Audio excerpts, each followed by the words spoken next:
வேளாண்மை உழவர் நலத்துறை அதனுடைய கண்காட்சி மற்றும் வேளாண் வணிக கருத்தரங்கம் ஆகிய நிகழ்ச்சிகளை இன்று காலை நம்முடைய முதலமைச்சர் அவர்கள் தொடங்கி வைத்தார்கள்.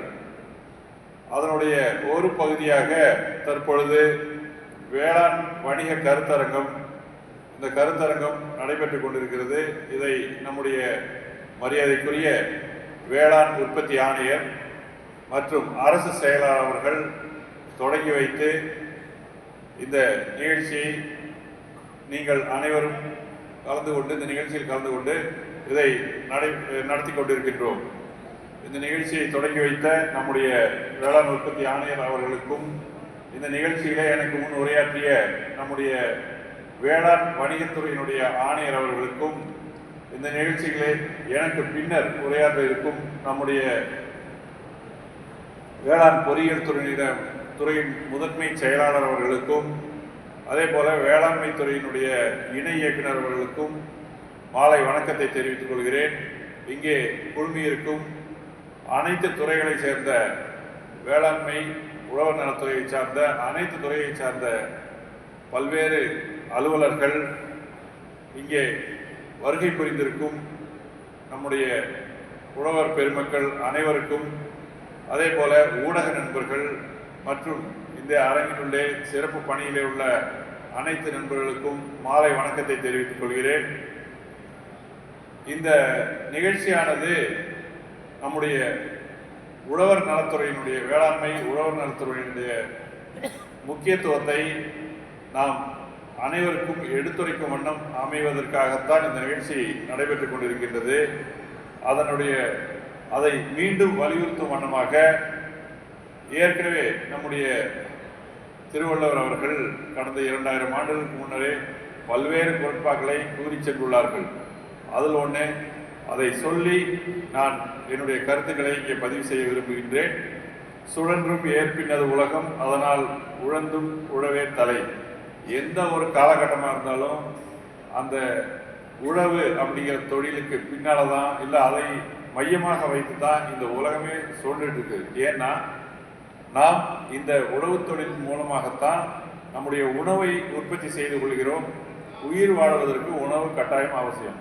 ஆகவே அந்த உழவு தொழிலை மையமாக கொண்டு இந்த உலகம் சுழன்று கொண்டு இருக்கின்றது. அப்படிங்கிறதுல அது எந்த ஒரு காலகட்டத்துக்கும் ஒரு பொருந்தக்கூடிய ஒரு குறள். ஆகவே இந்த குறளை தந்த வள்ளுவர் பெருமானுக்கு நாம் நன்றி தெரிவித்துக் கொள்கிறோம். இந்த குறள் தான் என்றைக்கும் நிலைத்து நிற்கும்.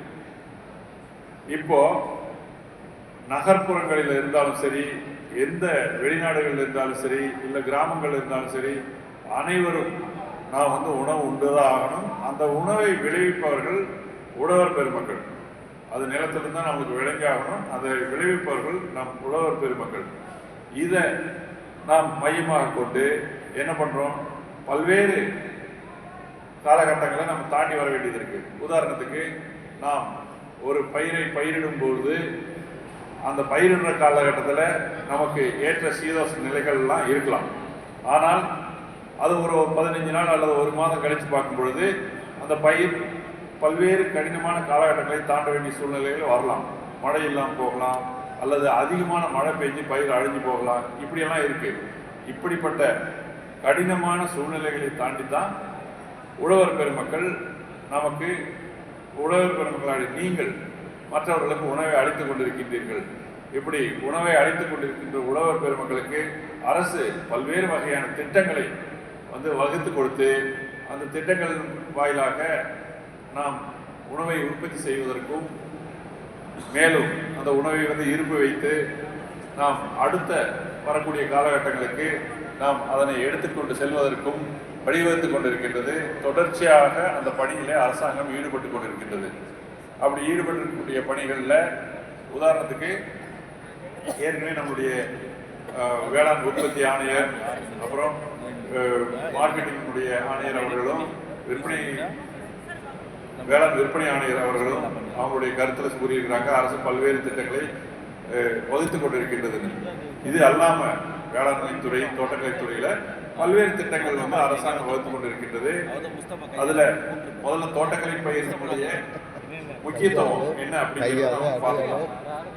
இப்போ உணவு உற்பத்திக்கு நாம் உற்பத்தி செய்யக்கூடிய பயிர்கள் இருக்கின்றன. அந்த உதாரணத்துக்கு நம்ம உணவுப் பொருட்கள் உணவுப் பயிர்கள்லாம் இருக்கு. இதனுடைய விலை அது ஒரு சீரான விலை இருக்கும். அதனுடைய விளைச்சலும் ஒரு சீரான விளைச்சலை கொடுக்கும். மழையோ அல்லது வறட்சியோ இது பாதித்தால் மட்டும்தான் அதனுடைய விளைச்சல் வந்து குறைஞ்சு போகும் அல்லது மாறி போகும். இல்லைன்னா அது சீரான விளைச்சல்ல தான் இருக்கும்.